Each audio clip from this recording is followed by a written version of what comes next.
أعوذ بالله من الشيطان الرجيم. بسم الله الرحمن الرحيم.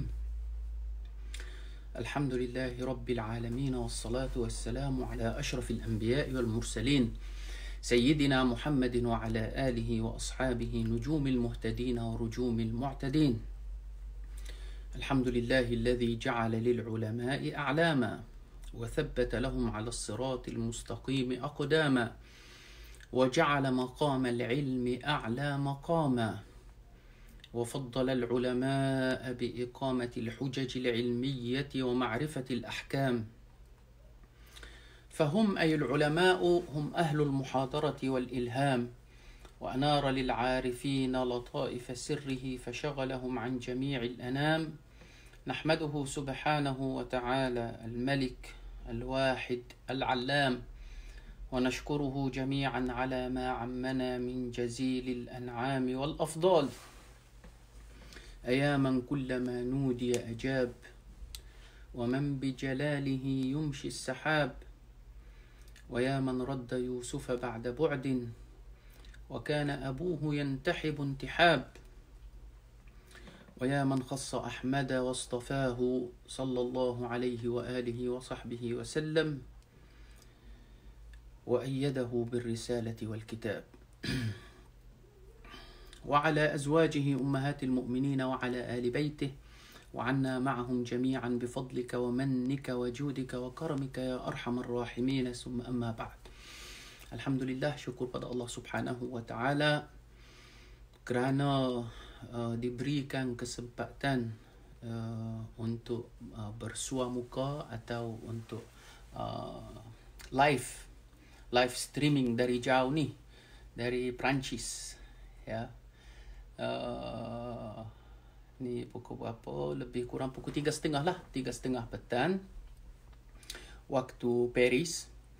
Waktu Malaysia ni lebih kurang pukul 9.30 lah, 9.30 ke pukul 10, 10.30. Jadi hari ni kita cuti lah. Cuti belaka. Dan saya semalam saya ada buat rakaman sikit mengenai satu isu atau satu topik. Walaupun saya tak tak kupas sewajarnya atau secara detailnya, dan saya dalam video ni saya nak ringkaskan sedikit sebanyak lah, ya, sebab saya ambil dari sudut pemahaman bahasa, bukan ambil dari sudut dalil. Jadi semalam tu kalau ada orang tak dengar saya sebut dalil, oleh kerana dalil dah banyak dah, dalil dah cukup dah, ya. Cuma saya nak saya nak sebut bahawa salah satu sebab yang menyabitkan ada berbagai mazhab atau berbagai pandangan adalah isu bahasa dan pemahaman dari lafaz yang dilontar atau lafaz yang digunakan. Ini kalau ahli bahasa dia boleh nampak lah, dia boleh tahu. Saya pun Alhamdulillah, walaupun saya ni tidak bertakhasus dalam bahasa, tetapi saya pernah mengalami lah, ya, belajar bahasa asing, dan kita kita tahu cara penggunaan tu macam mana. Jadi sedikit Sepanyol apa yang saya sebut semalam dalam video saya, tu pun semalam saya tak kecek latar lah mana. Saya kira kecek bahasa kecek bahasa baku, atau cuba nak guna bahasa baku supaya nak memudahkan atau orang boleh faham. Jadi hari ni pun mungkin saya hari ni banyak sikitlah guna logat Kelantan, sebab dalil atau contoh penggunaan bahasa tu saya nak saya nak guna logat Kelantan lah sikit deh. Baik. Semalam ringkasnya, semalam saya ada sebut bahawa perkataan kul adalah lafaz umum, salah satu sirah yang digunakan dan ertinya adalah umum. Okey, tetapi umum tu boleh ditakhsiskan. Okey, maknanya umum tu dia boleh ditakhsiskan. Boleh ditakhsiskan. Okey. Dan saya ada sebut juga bahawa al-istisna'u mi'yarul umum. Istisna maknanya pengecuali, dia boleh masuk atau accept lah kita kata, macam orang Kelantan guna kata, tapi gak mula-mula tak boleh. Oh tak boleh ni, tak boleh. Dia kata tak boleh. Tapi gak kita nak cuba terates. Nak cuba ngejah. Okey? Baik. Maknanya orang pun dia guna juga istilah-istilah lagu tu. Oh, tak boleh. Atau dia kata boleh. Cara sebut pun boleh. Tapi gak, maknanya ada sesuatu tu. Jadi, kalam ni pun digunakan juga oleh para alim ulama'. Maknanya kita kira juga sebutan dan bahasa penggunaan orang. Lagu mana tu? Okey.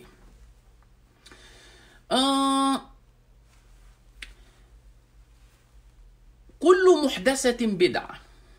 Kalau kita terjemah, ikut pakar terjemah gitu, maknanya setiap benda baru dikira bid'ah. Oh, maknanya kalau kita nak huraikan kata, pasal kul ni, dia adalah lafaz am. Dan kita boleh mengecualikan dari am tu, tapi dengan pemahaman dalam. Dia ada peribahasa, atau dia ada ada yang tersirat tu. Tersirat dalam jumlah. Lagu mana tu? Okey. Ada hadis Nabi SAW, riwayat dari Siti Aisyah radhiyallahu taala anha, yang dibawakan oleh Al-Imam Nawawi, masuk dalam kitab hadis 40. Hadis yang kelima. Man ahdasa fi amrina hadha ma laysa minhu fahuwa rad.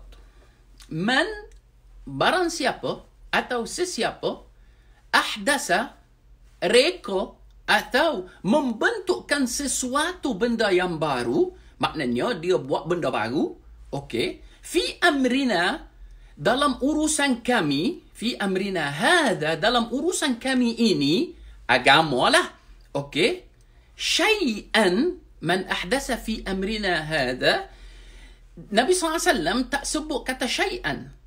Dan kalau baginda Nabi SAW sebut kata syai'an, maknanya barang siapa melakukan sesuatu benda baru dalam urusan kami, maka benda itu jadi bid'ah.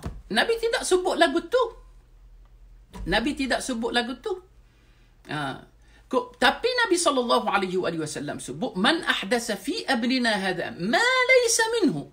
Barang siapa yang membuatkan sesuatu benda baru atau merekokan sesuatu benda baru yang tidak ada dalam urusan kami ini, tidak ada maksudnya bercanggah atau tidak selaras atau tidak berjalan sama bersama dengan syariat atau bercanggah dengan, maka dia kata fi amrina hadza ma laysa minhu, tak ada juga kata ma laysa fi fa huwa rad. Dia ini, kalau ini mafhum, ini mantuk, ya, kalau dalam ilmu usul fiqh juga tak boleh lari pada ilmu usul fiqh ni. Kita nak faham, kita kenalah rujuk pada ilmu usul fiqh. Jadi, barang siapa merekokan sesuatu yang tidak selaras dengan urusan kami ini, maka benda tu dikirakan dikirakan haram lah, atau dikirakan bid'ah, dalalah lah yang kita sebut, kata sesat tu. Maknanya, ini cara mantuk. Ada pula mafhum. Maknanya, kalaulah ada benda baru, tapi dia selaras dengan agama, tidak bercanggah dengan syariat, maknanya, secara mafhumnya, bolehlah tu. Iya, betul. Ini yang diambilkan dari ulama usul fiqh. Al-mafhum, al-mantuq wal-mafhum. Okey? Mantuk dengan mafhum. Mantuk dengan mafhum. Ini mantuk dengan mafhum. Ada pula segi bahasa tu. Segi bahasa. Seperti mana saya ada sebut tadi, bahawa bahasa tu dia jadi salah satu sebab yang menyabitkan ada berbagai mazhab. Dan kami semua ni, ahli sunnah wal jamaah, kita hormatilah pada semua mazhab. Semua para imam-imam lah. Imam Abu Hanifah, Imam Malik, Al-Imam Syafi'i, dan Al-Imam Ahmad, dan seterusnya lah para a'immah yang bawa agama, dan mereka ni cukup hebat dan menunaikan tanggungjawab terhadap waktu dan zaman dia. Maknanya tugas kita hari ini, para asatiza, para ilmuwan, kita kena menunaikan tanggungjawab terhadap masa kita. Bahkan bukan setakat masa kita saja, bahkan masa depan lagi. Seperti mana hari ini, kalau kita lihat, kita tengok para fuqaha, cubalah buka dalam mazhab gapo pun, ya. Tapi hebatnya mazhab Hanafi lah. Mazhab Hanafi tu cukup hebat lah dalam bab ni, ya. Dalam bab tasawur ni, dia boleh bayangkan, dia boleh buat andaian. Andainya kalau berlaku lah begini, maka kita jawablah begini. Dan apabila lah apabila kita jawab begini, andainya kalau orang nak komen pun dia akan komen dengan ini, dan kita boleh jawab pula dengan ini. Hebat sangat. Memang hebat sangat. Jadi lafaz saya di sini saya ingat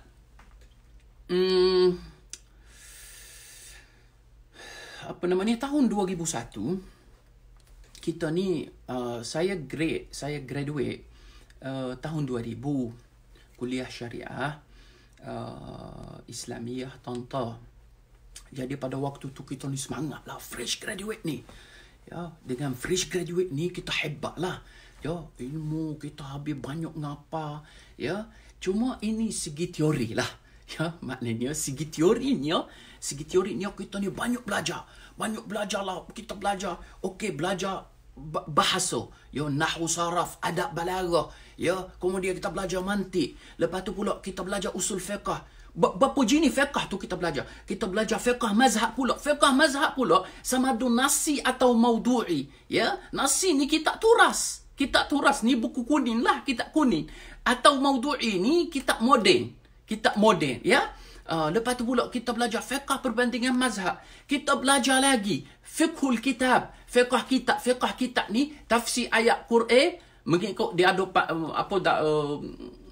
dia ada manahijul mufassirin, ya, ada metodologi mufassirin lah, ada tafsir bil makna, ada tafsir dengan makna, ada tafsir dengan bahasa, ya, ada tafsir dengan ayat ahkam seperti mana tafsir Al-Qurtubi, Al-Jami' li Ahkamil Quran dan sebagainya. So kita belajar tafsir ayatul ahkam. Kita belajar lagi fiqhul hadis. Kita belajar fiqhul hadis. Banyak. Lepas tu kita grade.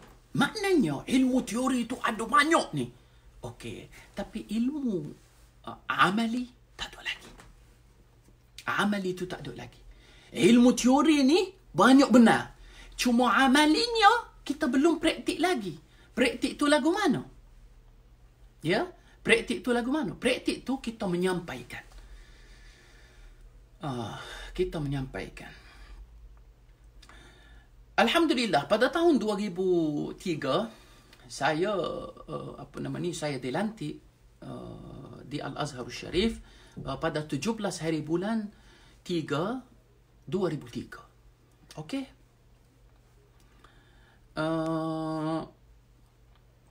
Saya ingat masa temu duga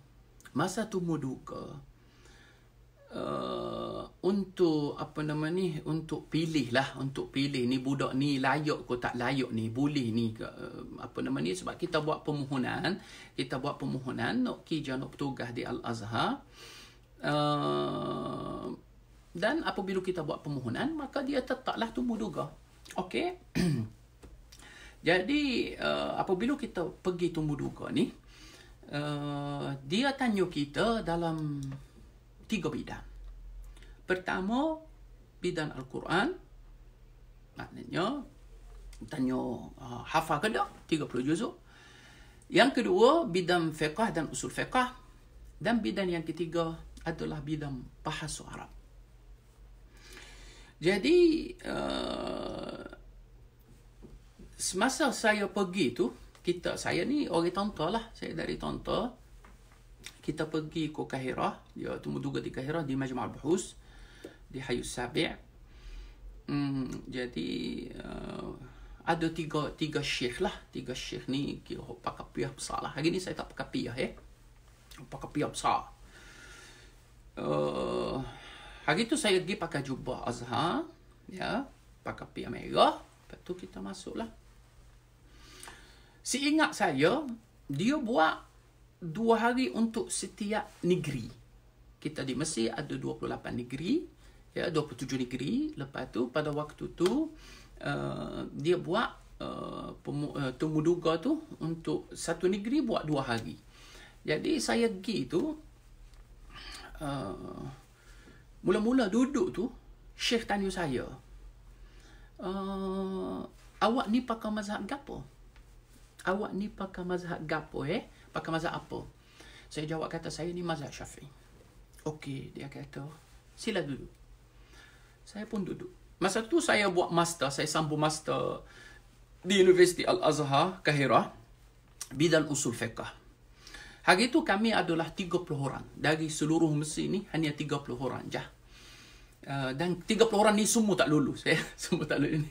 Ni pun ada kisah dia lah. Tapi hamba tak sebut hari ni. Cuma saya sempat belajar 2 tahun di Universiti Al-Azhar, peringkat master degree. Dan adalah, ada sebab musabab. Nanti saya ceritakan dalam video lain. Cuma Syekh tu tanya saya, awak ni mazhab apa? Saya kata, saya ni mazhab Syafi'i. Oh, dia kata, okey, sila duduk. Saya duduk. Dia kata, Syekh tu dia buat cerita, dia kata, awak ni asal mana? Saya kata, saya ni asal dari Tonton. Okey, dia kata, mari sini ni naik gapo? Saya kata, saya mari sini ni naik bas. Okey, dia kata, semasa andanya, dia kata, semasa awak nak turun dari bas ni, awak tersentuh dengan seorang perempuan. Kemudian awak mari naik atas ni, di bangunan majma' ni, kompleks penyelidikan Islam ni. Masuknya waktu zuhur. Kemudian semua orang tengok kamu ni pakai piyah merah, pakai jubah Azhar ni, orang tolak kamu jadi imam. Boleh ke dok awak ni jadi imam? Saya kata tak boleh sebab saya dah sentuh dengan seorang perempuan. Dan kalau mazhab Syafi'i, dia kata andainya kalau berlaku sentuhan, maka batal lah. Oh, dia kata dalil mari mana dalil? Saya kata qaulullah ta'ala aw lamastumun nisa. Ayat Quran yang kita semua tahu, aw lamastumun nisa, ya. Dia kata bagaimana huraian dalil. Bukan nak dengar dalil saja, dia kata bagaimana huraian dalil. Saya kata mazhab Sayyidina Imam Syafi'i, dia kata mutlaqul lams. Dia kata asal sentuh, maknanya dan sentuh ni kulit sama kulit, zahirul lams, dia kata. Okey, dia kata tak ada ko, Syekh tu tanya pula, tak ada ko mazhab lain yang mudah sikit pada mazhab Syafi'i? Saya kata dalam situasi ni lah. Saya kata ada. Dia kata mazhab apa? Saya kata mazhab Hanafi ada. Dia kata mazhab Hanafi tu dia kata lagu mana mazhab Hanafi tu? Saya kata dalam mazhab Hanafi isu ni sentuhan antara lelaki dan perempuan memang tidak sabit batal air wuduk. Walaupun dengan syahwat. Kalau mazhab Hanafi lah. Oh, dia kata bagaimana? Saya kata dia guna dalil yang sama juga. Aw lamastumun nisa. Dia kata, lepas tu bagaimana huraian ad-dalil? Maknanya bagaimana Imam Abu Hanifah apabila dia berinteraksi dengan nas. Ingat video yang saya sebut semalam, macam mana cara kita berinteraksi dengan nas pasal ni wahyu ni. Ni ayat suci Al-Quran. Ya, ayat Al-Quran ni. Bagaimana kita nak berinteraksi dengan Al-Quran, dengan nas. Saya kata dalil yang sama. Aw lamastumun nisa juga. Jadi Syekh tu tanya saya, aw lamastumun nisa juga. Bagaimana huraian Imam Abu Hanifah terhadap nas ni?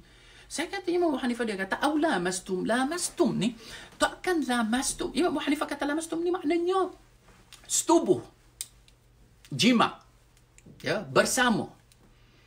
Oh, dia kata mari mana? Macam mana dia boleh faham tu? lamastum tu jadi bersama.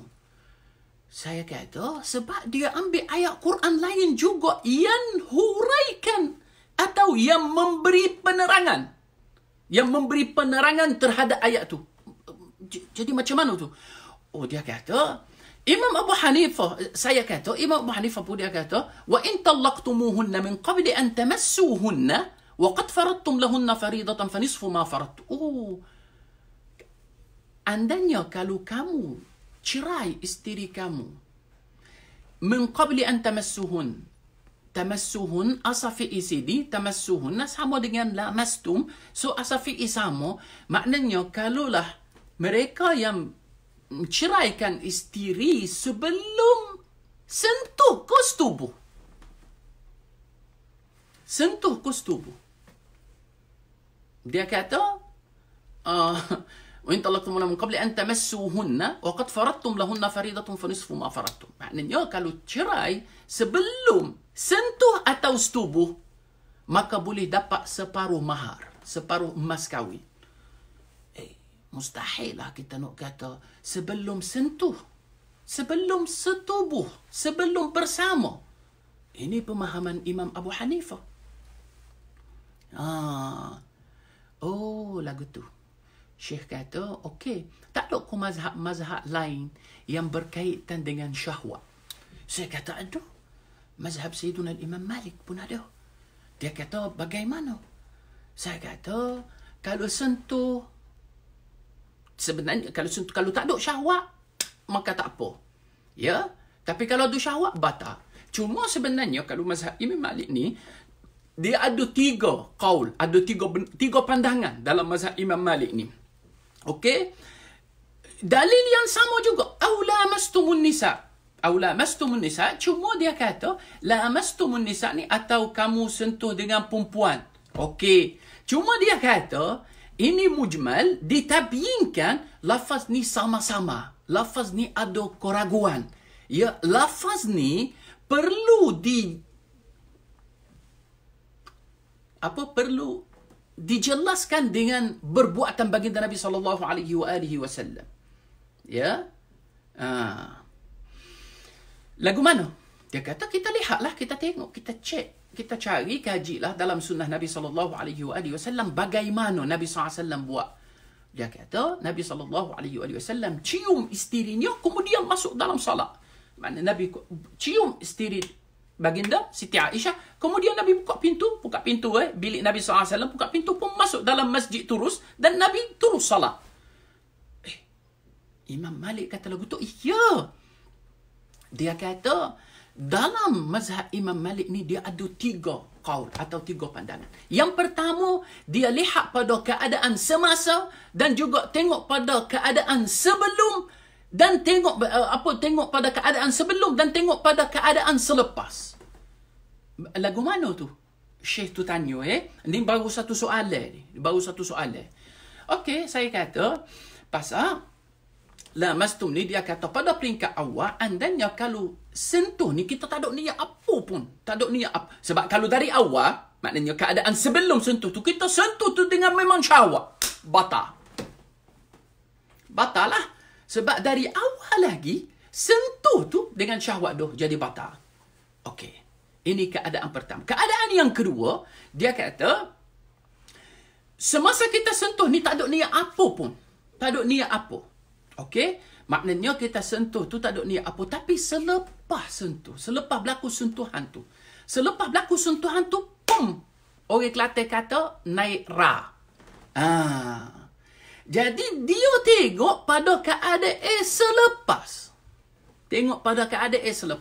Maknanya pada awal tu, sentuh atau tersentuh ni tak ada mikir gapo lah. Tapi selepas sentuh tu barulah naik ra. Kalau lagu tu batal. Kalau mazhab Sayyidina Imam Malik. Ya, maknanya dia tengok pada waktu sebelum dan waktu semasa dan waktu selepas. Okey, sentuh dengan syahwat memang batal. Okey, sentuh tanpa apa-apa, dan selepas sentuh pun tak ada berlaku apa-apa. Okey, wuduk kekal. Dan keadaan yang ketiga, sentuh tanpa apa-apa, tapi selepas sentuh, maka dia naik syahwat lah. Ya. Atau Allah lembutnya tangan dia. Ya, dia temari. Benda nu temari, ya. Dia kata, lembutnya tangan dia. Bukan kata ni. Tak. Tu maknanya benda tu dia mari. Alahan tu mari. Lembutnya tangan dia. Lagu tu lah. Okey? Baik. Ni baru kita nak bicara pasal satu je. Okey?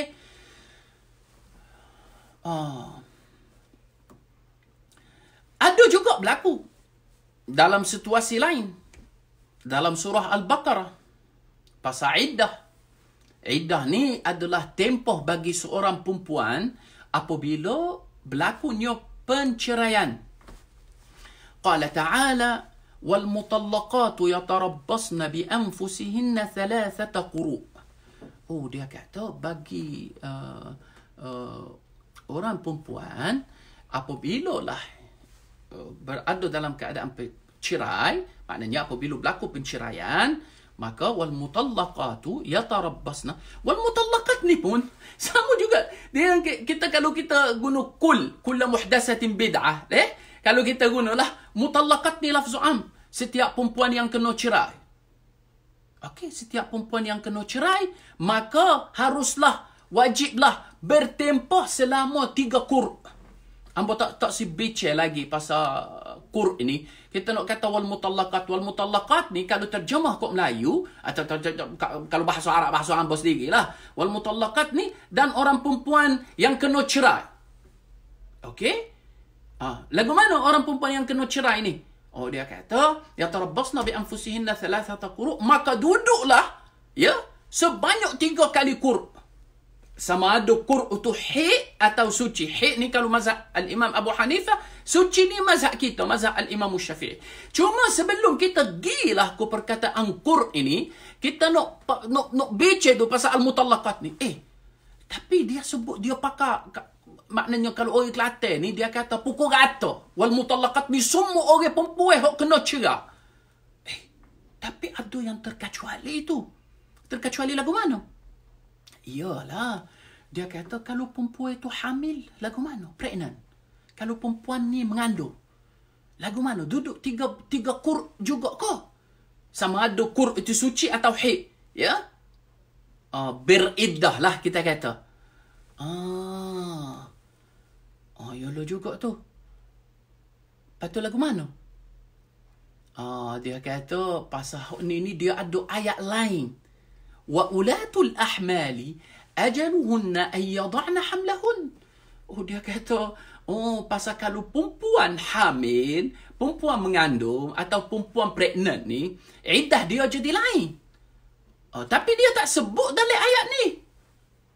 Dia tak sebut dalam ayat ni. Yalah, dia tak sebut dalam ayat ni sebab tu kata ada takhsis. Maknanya atau kalau ayat ni mutlak, dia ada muqayyid, dia ada ikatan tu. Perempuan tu kita nak cek dulu. Sebelum kita nak bincang pasal hukum tu, kita kena cek dulu pasal status perempuan tu. Sebab itulah ulama kita ni, dia tak waktu bik hukum bleh-bleh minum air. Tak ingat. Saya dah ada buat air ni. Air ni sedap. Sedap air ni. Relate sikit. Ya.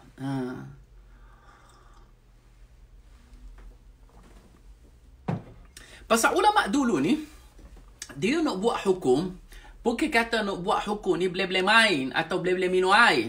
Dia ada metodologi, dia ada manhaj, dia ada apa nama ni, berinteraksi dengan nas, dia faham, dia ada anak kecil ilmu, dia mempunyai ilmu alat. Lagu mana? Dia kata gini. Dia kata pasal bukannya semua al-mutallaqat ni, bukannya semua orang teno atau orang perempuan yang kena cerai, tempoh iddah dia selama 3 qur' saja. Kita nak cek dulu, kita nak tengok dulu perempuan tu status dia macam mana. Adakah perempuan ni dia pregnant? Adakah perempuan ni dia mari haid atau tak mari haid? Dulu, kita nak cek tengok dulu. Perempuan tu dia mari haid atau tak mari haid? Kau dah putus haid dah. Dah menepus dah. Pasal kita nak cek hak tu dulu.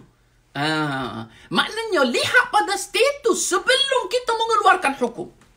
Ini yang baginda Nabi SAW buat. Apabila orang pergi tanya Nabi SAW dengan mengadunya pada baginda Nabi SAW, dengan membawanya masalah dia pada baginda Nabi SAW, berbagai kali lah berlaku. Ya, orang tanya Nabi SAW, ayul amali afdal? Apa amalan yang paling mulia sekali, yang paling hebat sekali? Nabi SAW bersabda, as-salatu li waqtiha. Salat pada tempatnya, salat pada awal waktu. Dan dalam hadis lain Nabi SAW bersabda, as-salatu fi awalil waqti ridwanullah.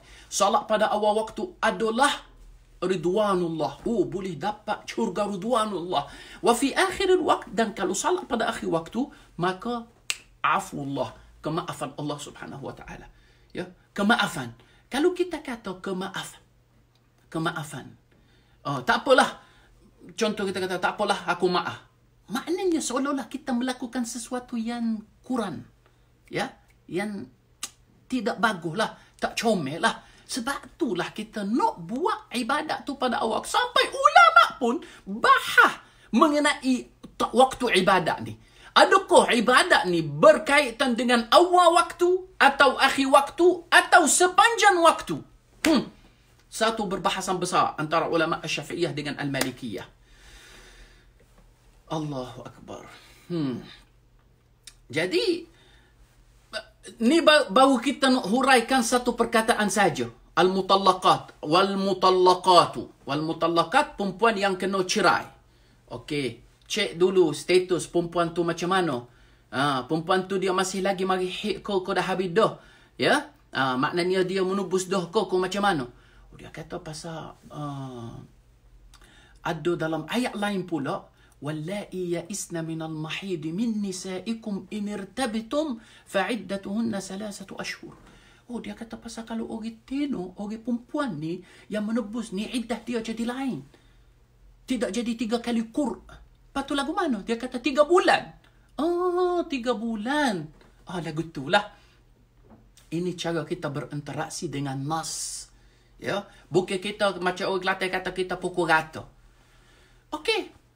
Ni istilah wal mutallaqat dulu. Okey? Lepas tu mutallaqat kita tengok pada status. Perempuan ni dia ni mari haid ke tak mari haid. Dia kata dia ni mari haid. Okey, kalau mari haid, kita nak tengok dia ni kosong ke tak kosong. Dia pregnant ke kosong. Dia kata perempuan ni dia tak pregnant. Tak pregnant, maka 3 kali qur'.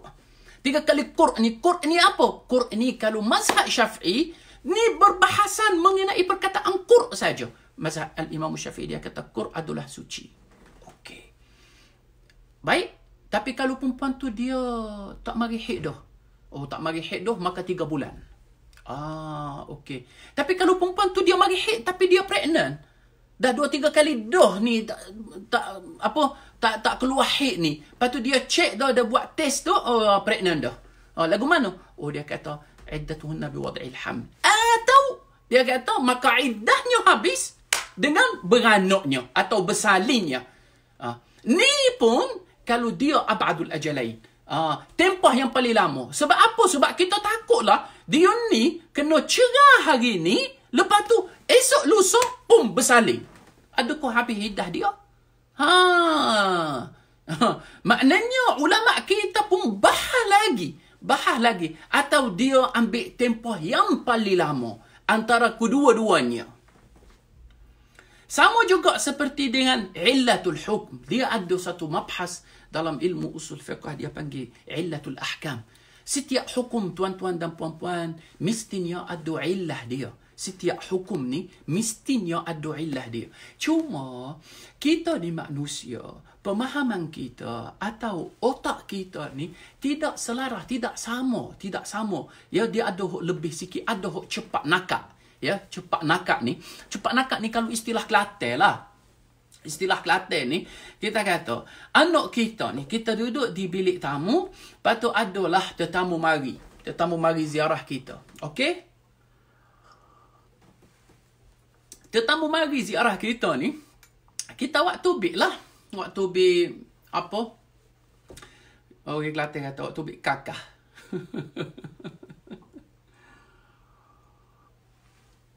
Kita waktu bik lah nak jamu tetamu ni. Kita nak tubik air, kita nak tubik apa nama ni, buah-buah kita nak tubik apalah yang ada di dapur tu. Jadi apabila kita buat tubik ni, kita bawa keluar atau kita nakak air. Kita angkat air, kita letak. Kita tak ada sebut pun. Ya? Tak ada sebut, dia ambil. Ni pun ada dah. Dalam qawaid fiqh pun dia ada sebut. Ya? Okey, baik. Apabila kita buat keluar, jadi anak kita ni dia mari duk pusing, kita letak atas meja, anak kita mari duk pusing, ya, duk pusing, lepas tu duk tengok kita, lepas tu dia ambil sikit lah. Contoh buah anggur lah. Ya, buah anggur ni mahal lah di Malaysia. Kalau tempat hamba ni, kalau di Mesir, sekilo ni 2-3 riyal je. Kalau di Malaysia ni mahal. Jadi, apabila kita letak buah anggur, anak kita ni mari duk pusing, ya, duk main tepi kat meja, kita pun berasa malu lah sebab tetamu ada ni. Jadi, kita pun tengok ke anak kita. Kita tengok ke anak kita ni. Sepatutnya, kalau dia cerdik, dia nakak. Ya, budak, okay? Tapi dia bukan tak serupa semua. Kita kelih ke anak kita pun dia faham. Seolah-olah kita ni memberi amaran atau kita memberi larangan. Jangan duk main tepi. Pergi masuk dalam. Okey. Apabila kita tengok ke anak kita tu, dia boleh faham. Dan ada juga antara anak kita ni, kita kelih sekali, 2 kali, 3 kali, dia tak nakak, dia tak faham. Mesti kita sebut sekali. Mak, jangan masuk dalam. Baru dia faham.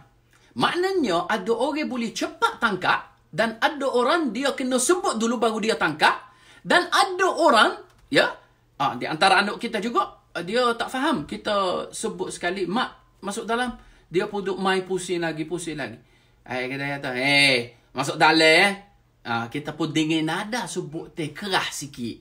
Ya. Kita dengar nada sebut keras sikit ni, kita kata, masuk dalam. Abah duk main. Dengan nada sebut itu pun dia boleh nakak. Dan ada tak nakak lagi, ada hok tak faham lagi. Mesti kita kata, masuk dalam. Sepak ke? Dia tu baru.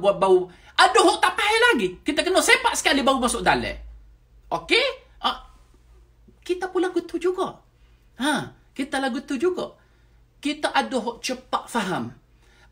Tapi dengan dia sebenarnya, walaupun saya ambil contoh ni, supaya saya nak memberi penerangan kepada kawan-kawan dan kepada para penonton semua bahawa otak kita ni, tuan-tuan, tidak sama. Otak kita ni tidak sama. Ya, tak salah sebenarnya kalau kita bukan jenis orang yang cepat tangkap atau bukan jenis orang yang boleh faham dari FaceTime. Tak semesti. Cuma tanggungjawab. Kalau kita tak faham, tanyalah sekali, 2 kali, 3 kali, 4 kali, 10 kali, 50 kali. Tak ada masalah sebenarnya. Tak ada masalah. Kita tanya banyak kali, tak ada masalah. Dan benda ni pernah berlaku di zaman baginda Nabi SAW. Orang pernah pergi tanya Nabi SAW. Banyak kali Nabi pun bagi banyak, baru dia boleh nakak. Tak ada masalah sebenarnya. Orang Melayu dia malu benar. Sebab kalau saya ngajar ke, saya ceramah, saya dulu lagi lah, masa dulu ni, ya, awal tahun 2000 ni saya ngajar budak-budak Melayu di Mesir. Kita ngajar, tanya, faham ke tak? Boleh ke tak? Senyap belaka. Ya, senyap belaka ni kalau Arab, senyap belaka maknanya faham belaka lah. Tapi apabila kita ajar soalan, apabila kita tanya, tak faham. Dia sebenarnya kalau kita tak faham, kita kena tanya ulang 50 kali pun tak apa. Kita seronok, kita berasa kita puas hati tau. Seorang guru apabila ditanya oleh anak muridnya dengan berbanyak kali, aku tak faham, dan dia ada connection, tuan-tuan dan puan-puan, ada connection tu antara guru dengan murid. Kita panggil power lah, power of connection. Power of connection ni gapo? Power of connection ni adalah silatul ilm. Silatul ilmi ni yang kita panggil rahimun baina ahli. Sebab semua nama akan hilang. Semua pangkat akan hilang. Semua jawatan akan hilang. Hanya satu je yang tak hilang. Hubungan. Hubungan tali tu. Tali ilmu tu tak hilang. Tali ilmu tu. Sebab tu kita kata ilmu tu mestinya dapat secara bersanad. Bukan kita duduk ni, kita duduk mengajar orang, baru baca kitab 2, 3, 4, 5, 50 kitab pun, kita pun berasa, wow, kita ni boleh, kita mengajar. Tak.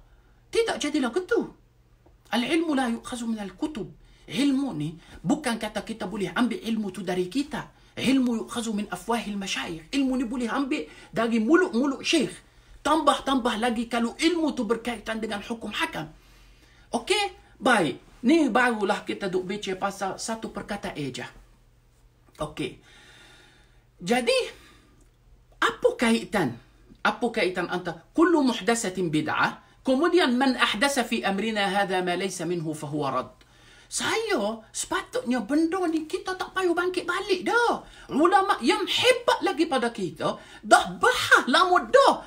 Boleh dikatakan istiqrar dah habis dah lah. Habis dah. Tapi apabila bangkit balik ni, maka dia akan mengelirukan. Sebab apa? Sebab masalahnya orang yang guna, dia kata, tak boleh buat. Tiba-tiba ni kita, tuan-tuan dan puan-puan, kita duk ngatik lah. Kita duk ngatik ko, kita duk talking ko, kita duk zikir ko. Ya? Buat apa ni? Dia kata, kita duk ngatik. Tak boleh. Pasal apa tak boleh? Dia kata pasal Nabi tak buat. Ya, biasanya ini yang akan berlaku lah, berinteraksi antara dua orang. Seorang yang sedang sibuk dengan ikutlah, dengan talqin ko, dengan baca yasin ko, dengan baca surah kahfi ko, dengan apa sajalah amalan dia, dengan ikutlah. Lepas tu tiba-tiba ni, mari teguran. Teguran pula bukan teguran mudah, bukan teguran biasa. Dia kata, apa ngau buat bid'ah lah, apa ni, buat apa ni? Dia kata tu ngatik ni. Ngatik zikir lah. Dia kata tak boleh bid'ah. Kita pun terkejut lah. Bid'ah. Pasal apa?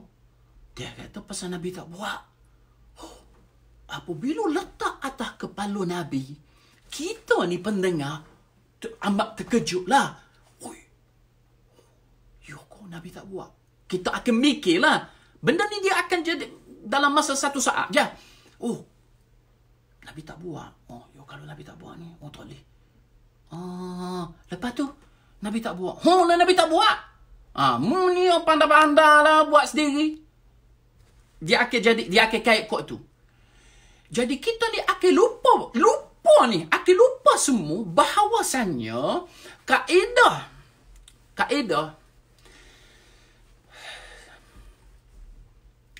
al-mashghulu la yushghal. Apa mashghulu la yushghal ni? Al-mashghulu la yushghal ni sibuk tak boleh nak menyibuk.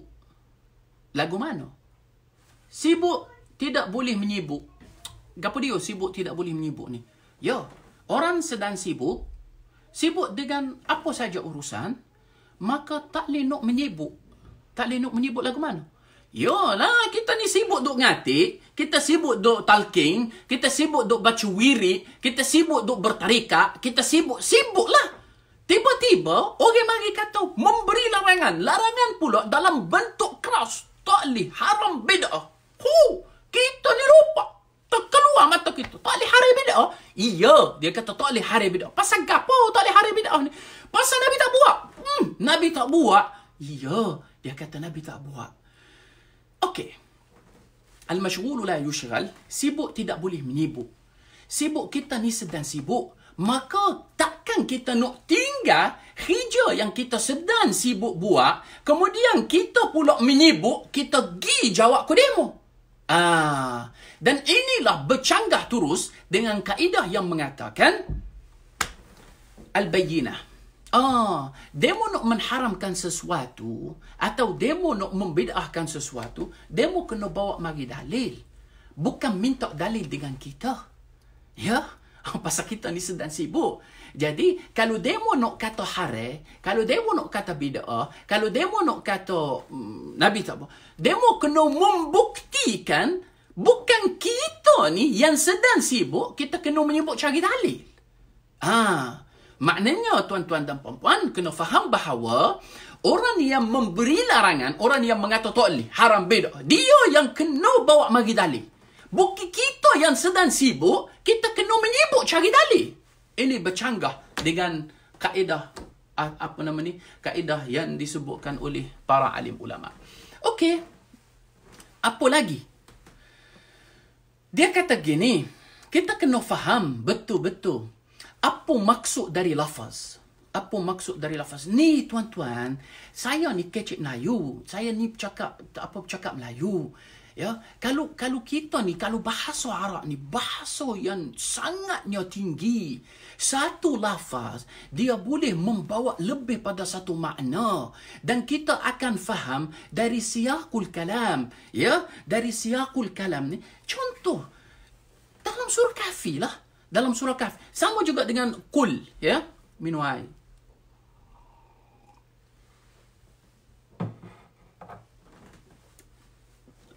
Sama juga dengan kul, ya. Dengan kul. Dalam surah Kahfi, amma as-safinatu fakanat limasakin ya'maluna fil bahri fa'aradtu an a'ibaha wa kana wara'ahum malikun ya'khudhu kulla safinatin ghasb. Kul juga, ya. Ini kul. Yang tu kulla muhdatsatin bid'ah deh. Okey. Lagu mana tu?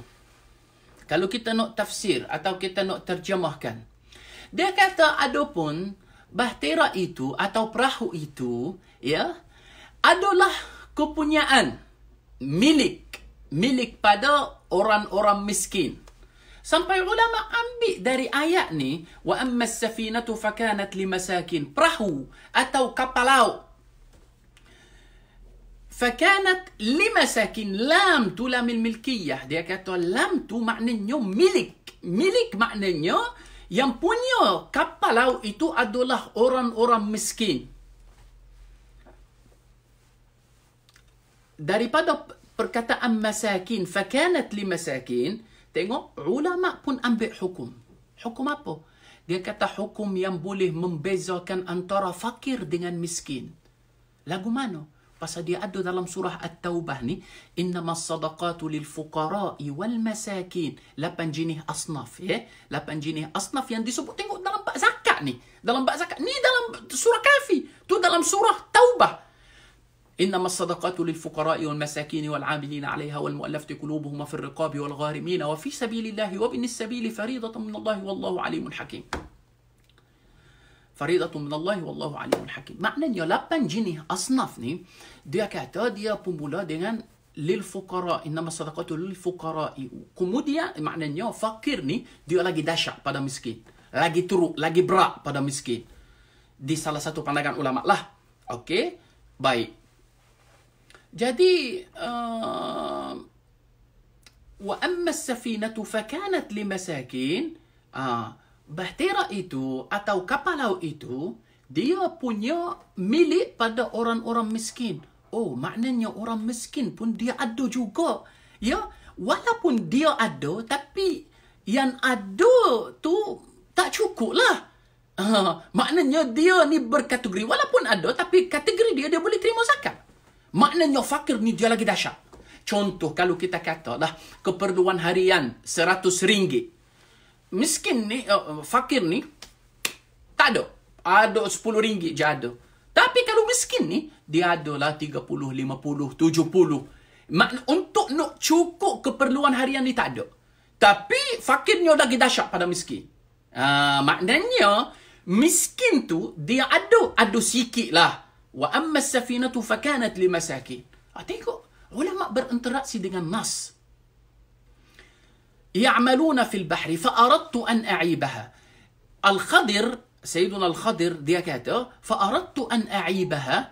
Dia kata mereka tidak mampu lah, maknanya mereka ni tidak mampu mempertahankannya apa وَمَّا السَّفِينَةُ فَكَانَتْ لِمَسَاكِينَ يَعْمَلُونَ, bekerja di laut dan aku bertujuan merosakkannya. Maknanya Al-Khadir tu dia merosakkannya. Tengok kepunyaan bahasa yang sangat tinggi. siapa yang perosakkan safinah itu, kapal laut itu adalah Al-Khadir. Tetapi dia nisbah, padahal akhir selepas habis cerita tu, dia kata wama fa'altuhu an amri. Semua yang aku buat ini bukan dari perbuatan aku, ini arahan daripada Allah Subhanahu wa taala. Tapi apabila Sayyidina Al-Khadir membicarakan, dia tidak nisbahkan kecacatan pada Allah Subhanahu wa taala. Maknanya dia tidak kata dan Allah Subhanahu wa taala mencacatkan kapal laut itu. Dia kata, aku yang mencacatkan kapal laut. Tengok bahasa yang sangat tinggi yang digunakan oleh Sayyidina Al-Khadir. Dia kata, fa'aradtu an a'ibaha. Maknanya, nisbah kecacatan itu pada dia sendiri. Maknanya, aku yang berosakkan dia. Aku yang mencacat. Padahal arahan itu daripada Allah Subhanahu wa ta'ala. Kalau dalam Al-Ghulam fa'aradina, dia kata kami Allah Subhanahu wa taala. Hebat sangat berinteraksi dengan Al-Quranul Karim sampai penggunaan bahasa tu dia ada makna yang sangat mendalam, tuan-tuan dan puan-puan. Sebab itulah bukan apa ya, pada hujung ayat ni dia kata fa'aradtu an a'ibaha wa kana wara'ahum malikun. Inilah yang jadi satu masalah. Ya, cuba bacalah atau cuba bukalah kita terjemahan Al-Quranul Karim bahasa Melayu dan cuba bacalah terjemahan ayat ni. Okey, cuba buka Al-Quran terjemahan bahasa Melayu dan cuba bacalah apa yang dia tulis. Ayat ni ayat 79. Ayat 79 surah Al-Kahfi. Okey. Dia kata, dan aku bertujuan merosakkan bahtera itu kerana di hadapan mereka ada seorang raja yang merampas tiap-tiap bahtera. Tiap-tiap kullu tiap-tiap kullu lah. Oh, maknanya kalau kita di hadapannya wa kana wara'ahum malik. Dia kata wa kana wara'ahum di belakangnya. Ya, di belakangnya. Ya, tetapi dia dalam bahasa Arab, kalau contohlah logik kalau kita baca wa kana wara'ahum malik, dan di belakangnya adalah seorang raja yang suka merampaskan setiap kapal yang lalu. Dia sebenarnya kalau di belakangnya tak ada makna sebab mereka dah lepas dah. Dah lepas dah. Apa kalau tak ada makna lah. Sebab apa? Sebab dah lepas dah. Di belakangnya dah lepas dah. Tapi kalau di hadapannya, dia duk tunggu dah, duk tunggu. Semua kapal lalu duk tengok dengan teropong ni. Kalau semua kapal lalu ni, dia rampas. Ini dikira Al-Fazul Addad. Al-Fazul Addad ni lagu mana? Kalau perkataan wara'ahum, ya, wa kana wara'ahum ni ada 4 makna, lebih pada 4-5 makna dalam Al-Quranul Karim. Cuma kita tengok senario. Kita tengok ni ayat ni, susunan dalam ayat ni. Lagu mana tu? Dia bawa mari tu lagu mana? Ni baru kita boleh nampak ke sudut bahasa. Kita boleh nampak ke sudut bahasa. Sebab itulah dalam tafsir Al-Quran ni, dia ada ulama yang tekan atas sudut bahasa. Wa kana wara'ahum, dan ada di belakangnya seorang raja yang merampaskan. Dalam tu dia kata, ya'khuzu kulla safinatin ghasba, setiap kapal secara rampas. Tapi sebenarnya dia tidak ambil setiap kapal. Dia ambil kapal-kapal yang cantik, yang comel. Tapi kapal-kapal yang ada kecacatan, yang rosak, dia tak ambil. Ambil mana mafhum tu? Tak ada pun dia sebut kul maknanya semua. Tak. Cuba rujuklah pada semua tafsir. Tak ada yang kata semua. Sebab tu Al-Khadir, apabila dia berjelaskan kepada Nabi Musa, kenapanya aku buat lagu tu, dia kata, fa'aradtu an a'ibaha, dan aku hendaknya, tujuan akunya berosakkan kapal itu sebab dia ni, raja zalim ni, dia yang duduk di hadapan bukan di belakangnya. Dan sampai Al-Imam Syafi'i, Guru pada Al-Imam Syafi'i, nama dia Khalid Zinji. Zinji ni negro. Zinji ni istilah Arab. Kalau kita sebut kata Zinji, Zinji ni negro. Dia panggil Khalid Zinji ni oleh kerana dia ni putih suih. Kalau orang Kelantan, dia kata dia ni putih benar.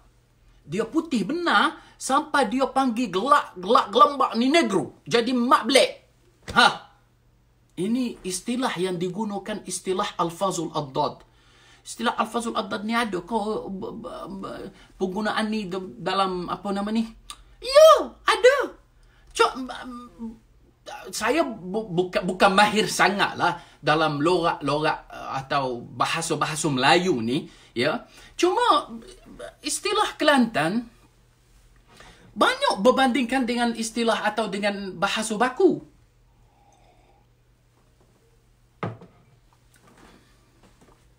Cuba ambil kertas, tulis ikan makan kucing. Lepas tu bagi dekat orang Kuala Lumpur dengan orang Kelantan. Baca. Ikan makan kucing. Orang Kuala Lumpur kata, ikan makan kucing. Ini kalau ikut Dewan Bahasa dan Pustaka ni, BM tak kredit ni, lulus, fail. Tak lulus ni, mana boleh ikan makan kucing? Kucing lah makan ikan. Ya, betul. Kucing makan ikan. Ini pandangan orang Kuala Lumpur. Tapi kalau orang Kelantan, dia baca, dia punya makhraj dia lain. Dia punya makhraj dia lagu mana? Dia baca, dia pun singgih dulu. Dia singgih, dia baca tu, dia tengok. Ikan makan kucing. Tengok, cara sebut dia pun lain. Cara sebut dia macam sebut dia Arab. Dia ada sabdu. Ikan makan. Dia air tu sepak kaki. Beringat sikit, air tu sepak kaki. Uish, air sepak kaki? Yo, kaki lah sepak air. Pasal orang Kelantan ni dia lain sikit. Lain lagu mana? Lain lagu tu lah. Pasal di sini kita tak oyak lagi lah. 2-3 minggu ni kita ada dengar apa nama ni, kisah Makcik Kiah. Okey. Dan kita tahu, buat masalah ni, Makcik Kiah ni kena duduk rumah lah. Jadi, kalau Makcik Kiah duduk rumah, Makcik Kiah pun boleh dapat duit. Okey. Pasal kita di musim COVID-19 ni, ada pula cerita Pok Lah. Pok Lah ni suami pada Makcik Kiah. Pok Lah ni lagu mana? Nama dia Pok Lah. Atau kita panggil Abellah. Orang Kelantan dia panggil Abellah. Okey. Lagu mana? Abellah ni nama dia Abdullah. Tapi kalau orang Kelantan sebab dia orang Kah, orang Malaysia ni, dia tak panggil nama penuh. Tidak macam kita Arab lah. Dia panggil Pok Lah. Pok Lah. Lah. Jadi, lepas kita ni ada kematian lah. Berlaku kematian. Kita duduk.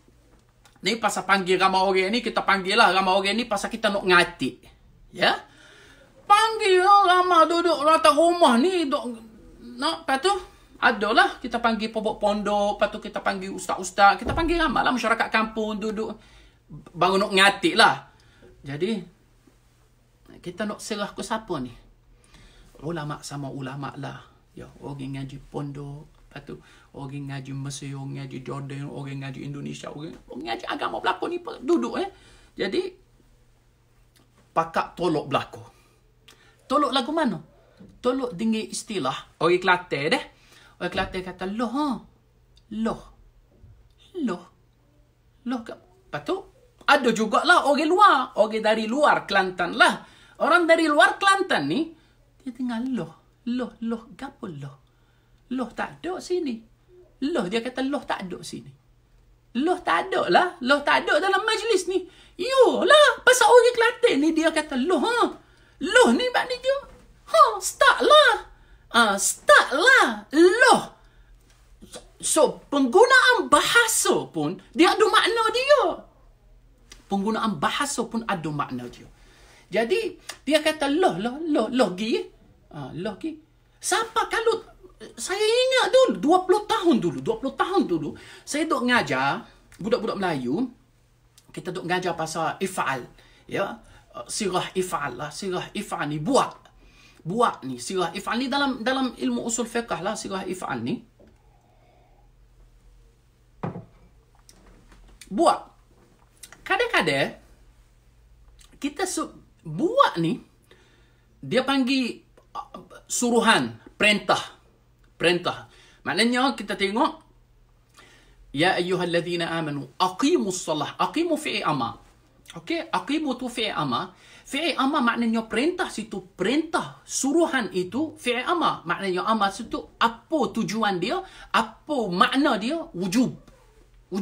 Maknanya wajib, perintah wajib. Tapi tak semestinya fi'il amar yang ada dalam nas, dalam wahyu, sama ada wahyu itu Quran atau sunnah, okey, tak semestinya perintah atau suruhan itu menunjukkan wajib. Tak semesti. Tak semesti menunjukkan al-wujub. Dia kadang-kadang dia menunjukkan an-nadbu ku, al-karaha ku, at-tahrim, macam-macam. At-taswiyah ku, sampai ulama boleh dikatakan lebih pada 32 makna. Oh, iya. Istilah orang Kelantan juga guna. Mak nak lari anak dia. Dia kata, mak, jangan panjat pokok. Dia kata, cuma kalau orang Kelantan, dia kata, jangan wukah lah. Jangan wukah. Mak ni dia takut anak dia kalau panjat, kalau naik pokok ni, naik pohon ni, jatuh.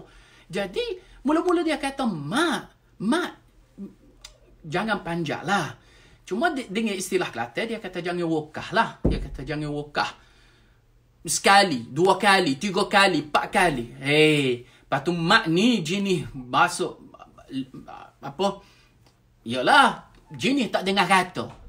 Jadi, akhir sekali, mak kata lagu mana ke anak dia? Dia kata, lah. Wukah. Mak kata wukah. Tapi makna yang dia naknya sebaliknya. Ya, maknanya dia ada maksud. Inilah yang kita kena faham apabila kita nak berinteraksi dengan nas. Tuan-tuan dan puan-puan, tujuan dari video ini sebenarnya kita nak memberitahu bahawa bukannya mudah kita nak sebut kata halal atau haram. Mestinya kita kena faham molek. Mestinya kita kena tengok nas tu dulu. Lepas tu kita tengok nas ni kena taksis ko, nas ni am ko, ya, nas ni khas ko, nas ni mujmal ko, nas ni mubayyan ko, ya, kita ambil secara mantuk ko, mafhum ko, banyak benda. Ya, banyak benda. Sebab itulah hijab al-usuli ni, saya boleh tashbihkan dengan gini lah, macam dia ada beza antara al-faqih dengan al-usuli. Orang belajar fiqh banyak mana pun, ya, takkan jadi sehebat orang usuli. Orang usuli ni dialah yang gali, cari untuk nak buat hukum. Apabila dia buat hukum ni, dia atas lah. Ya, dia atas. Dia atas. Lepas tu kat orang yang buat hukum tu, dia al-usuli. Okey? Jadi, mana boleh kita nak faham fiqh ni tanpa usul? Mustahil. Mesti kita faham usul fiqh tu dulu, barulah kita nak faham faham al-fiqh. Al-fiqh tu makna dia al-fahm. Dan Allah Subhanahu wa taala sebut, ya, Nabi SAW bersabda, man yuridillahu bihi khairan yufaqihu fid din. Man yuridillahu bihi khairan yufaqihu fid din. Ingat deh kisah Makcik Kiah dengan Abillah.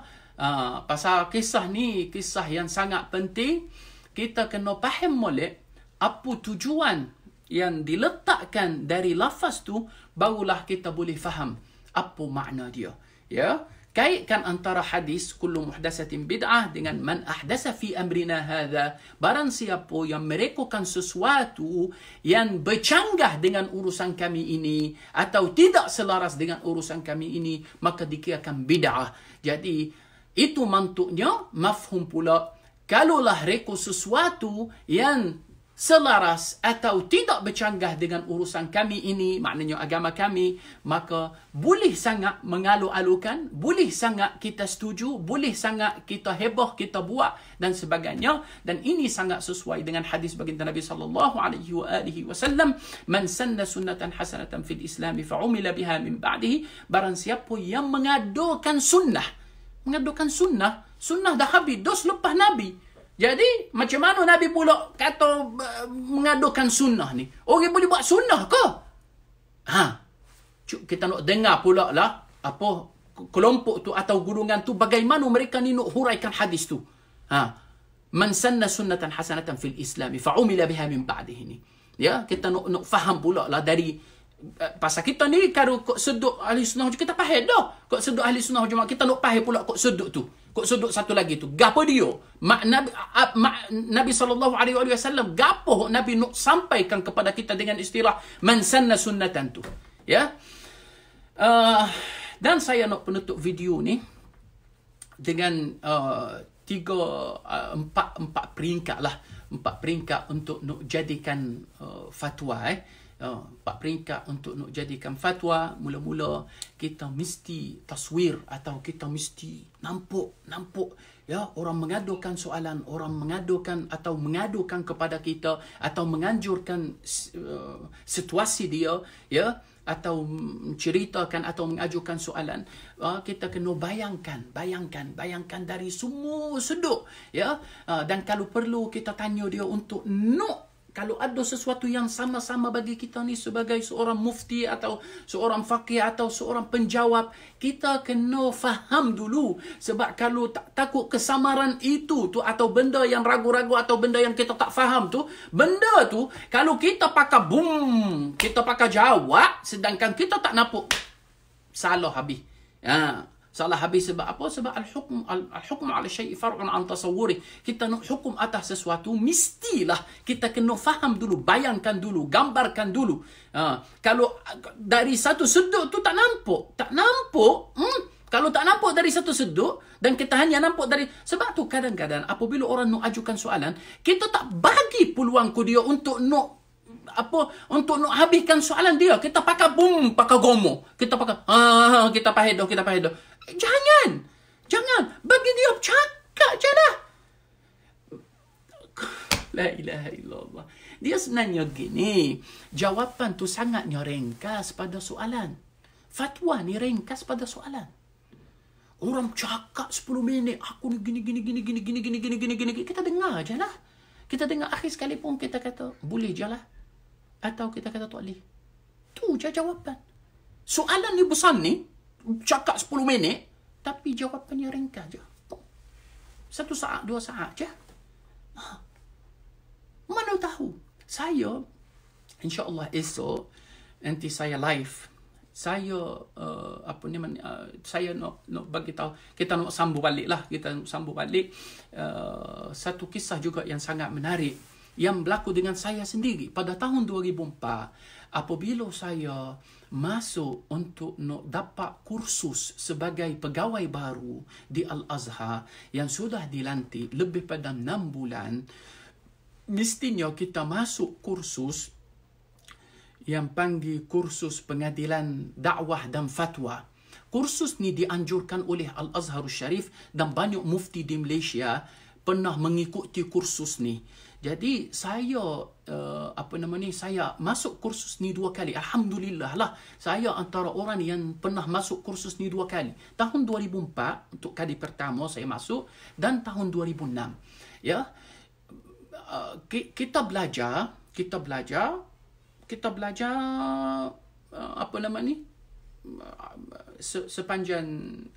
sepanjang pengajian tu dia lebih kurang 2-3 kalau pegawai yang dilantik bawah Al-Azhar, dia hanya ambil 2 minggu saja. Sebab kita alhamdulillah kita dah ada 2 asas. Kalau orang luar dia ambil 3 bulan lah. Jadi saya ingat saya pernah kita pergi training di Lajnah Fatwa di Al-Azhar pada hari Rabu dan hari Khamis. Dan kita akan berinteraksi dengan orang lah, maknanya kita ni fatwa amali lah. So insyaAllah esok saya sambung balik dan kita nak bincangkan pasal bagaimana seorang faqih itu atau seorang mufti itu dia boleh mengeluarkan jawapan tu dari mulut dia. Okay, so itu sajalah dari saya hari ni. Buat masalah ni duduk rumah saja, ya, buat bid'ah hasanah, ikut demo lah, ya. Asalkan boleh memberi manfaat pada diri, boleh memberi manfaat pada ahli keluarga dan juga boleh memberi manfaat pada masyarakat. Okay, so itu saja dari saya. أقول قولي هذا وأستغفر الله لي ولكم جزاكم الله خيرا وتقبل الله منا ومنكم والسلام عليكم ورحمة الله وبركاته.